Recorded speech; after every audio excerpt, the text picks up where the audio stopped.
কোরআনে আছে। নাফরমান সন্তান হাসরের ময়দানে কি বলবে জানেন? বলবে, আল্লাহ আমার আব্বা আম্মাকে একটু ডাক দে সামনে।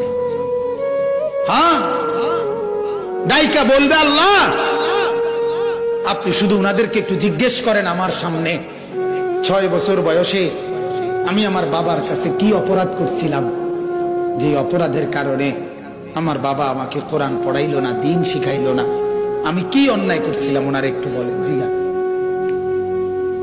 আল্লাহর কসম, ওই বাপ তখন কি জবাব দিবে? কি বলবেন আপনি?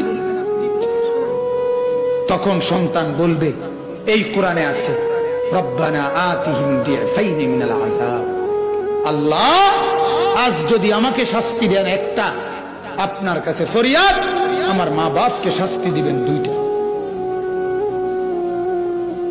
ডবল ডবল মারবেন। আল্লাহ আপনার কাছে আমার এটা প্রার্থনা, ওদেরকে ডবল মারবেন।